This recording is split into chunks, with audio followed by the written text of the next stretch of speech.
Ano ang magiging reaction mo kung marinig mo akong nagtatrash talk sa isang mobile game? Nagmo-mobile game ka Yes ba? po. Nagtatrash talk ka? Opo, pag sa sobrang inis ko po. Naging problema nyo ba yung dalawa? Kasi siya pala yung kalaban, siya yung nag-trash talk. Di sila nag-away. Nagagaling naman sa Trash talk si kanya, no? girlfriend. Parang nagka-trash talk siya.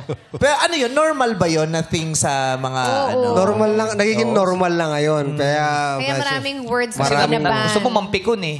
Sira yung laro. ang pangit lang doon, maraming mga batang naglalaro ng ganyan.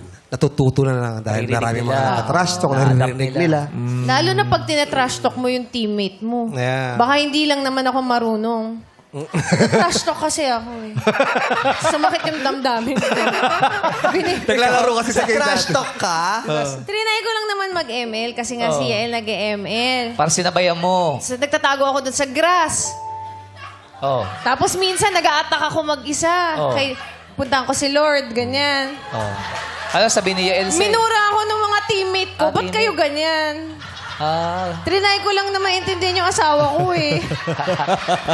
Gusto mo ba sila i-shoutout? Ano sinabi sa'yo? Masakit. Talaga? Tsaka mga bata yung Hindi nila kalaban. alam, hindi nila kilala na ikaw yon. Hindi. Kulot yung pangalan ko. Kulot. Sorry, Kulot. Ginamit mo ba si Kulot?